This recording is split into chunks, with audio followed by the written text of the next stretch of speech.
Hey everybody, this is Jerry9s with the Online Firearms Academy.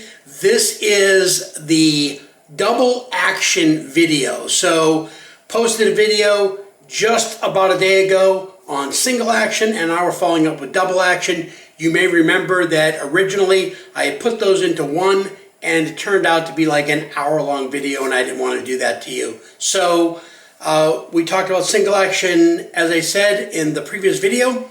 If you want to, I will put a card up there somewhere.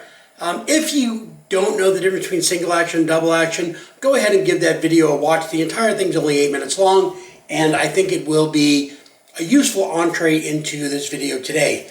Okay, so as I said, we're going to get into double action and what double action means. Before I get into that, let me just remind you that this channel really can't exist without support from all of you. That support can come in a couple of different ways.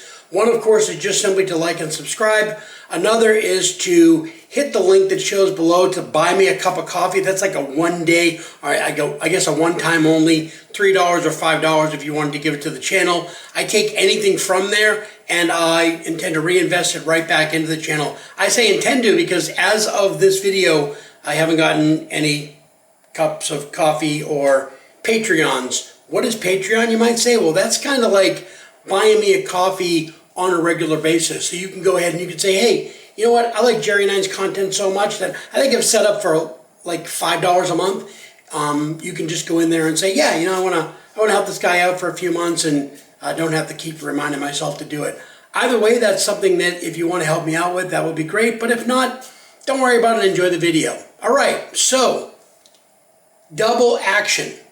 As we talked about in our previous video, single action means that the trigger on a particular firearm is mechanically only able to perform one function, and that is releasing the built-up spring energy from its position of being cocked to release that, to drive that spring forward, which then either drives a firing pin forward or maybe a hammer that falls to engage a firing pin, and then ultimately engage the back of that primer and makes the gun go boom.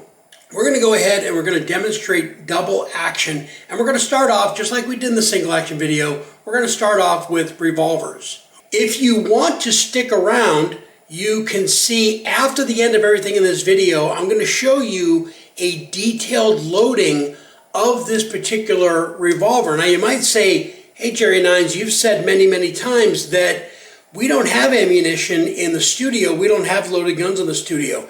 And you're 100% correct. With a rimfire gun, and that's what this is, 22 caliber is a rimfire cartridge. Unlike centerfire guns, you really don't want to dry fire them without having an empty casing or a snap cap or something in the chamber, because the way that the hammer falls and where it falls, you can actually get damage to the firearm itself. So in this case, I had to go ahead and make some basically dud 22 caliber cartridges. I started off with some blank cartridges. You can see that afterwards. But what we have here is a 22 caliber revolver loaded with empty brass cases. And we've already tested that. You can see that if you want to stick around at the end of the video. But this is a double action revolver. And what I am doing, I'll do it with my right trigger finger, is that unlike the single action gun that we saw before, the double action trigger has the mechanical ability to take in the revolver, in this case the revolver's hammer at rest, and draw it back to cock and then release it and allow for that round to go off. Here we go again, building up that spring tension, bringing it back at the same time, rotating another round into the path of the firing pin, and then ignition. And we can see this happening over and over.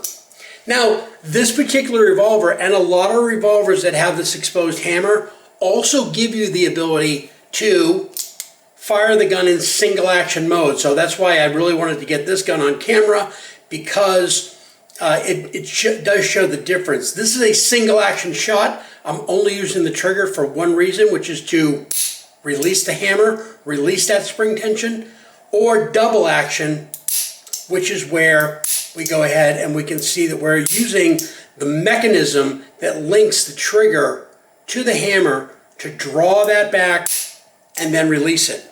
Now, if we look at this particular revolver here, and again, even though we don't have any rounds in the studio, no loaded weapons, we'll go ahead and just visually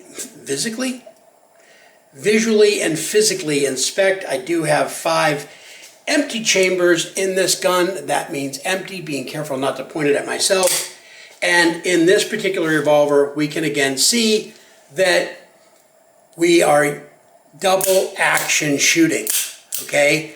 Now the big difference here is that this revolver does have a hammer. It's just that it's sealed within this mechanism. So this is a double action only revolver. So there you go. Single action, we talked about that in the other video. We kind of saw it again here, but double action is where the trigger has the ability to take the mechanism essentially at rest, bring it back to where it needs to be in order to then have that energy released and then have the gun go off. So that is the big difference. The big difference is that in double action, I don't have to use some other format. I don't have to manually cock the trigger back. Manually cock the hammer back. Nor do I have to, maybe in the case of a single action semi-automatic, cycle the action to get that hammer back for that first shot before, of course, it continues on. Okay, so this is the big difference. Double action, the trigger performs 2 actions, bringing the action from an at-rest position back to a full cock position and then release. Now, as we wrap up talking about double action revolvers, I want to go ahead and make sure that you pay pretty close attention to the fact that this is a double action only revolver. And the reason for that is because as we get into semi-automatics and we get into double action and then we get into double action only semi-automatics, it's going to be important to remember the concept that with double action only, all of our trigger pulls are the same. So that's going to wrap up our video on double action revolvers. Originally, I had thought to combine double action revolvers and double action semi-automatics into one video, but quite frankly, there's a lot of content there and I don't want to make these videos unnecessarily long. So with that, once we get the double action semi-automatic video up, I will post it and put a little card for it right here. And until then, I just ask that you do all the same activities I invite you to do, which is if you like what you've seen, go ahead and consider subscribing to the channel. Additionally, there's information below about how you can support the channel through either the Buy Me a Coffee site or through Patreon. I'm Jerry9s, and that's all I have for you in this video. Thanks for your kind attention, and God bless America. It's already been fired. Okay, I'm looking at each one of them, and I'm putting them into each chamber within the cylinder of this .22 caliber pistol. I've inspected these 4 or 5 times now. We're also going to do this. So I am downstairs in a basement. Off to my right is a safety area. I have a log there, and I'm just going to go ahead and pull the trigger 9 times. Just make sure, again, that what we're dealing with is not live ammunition.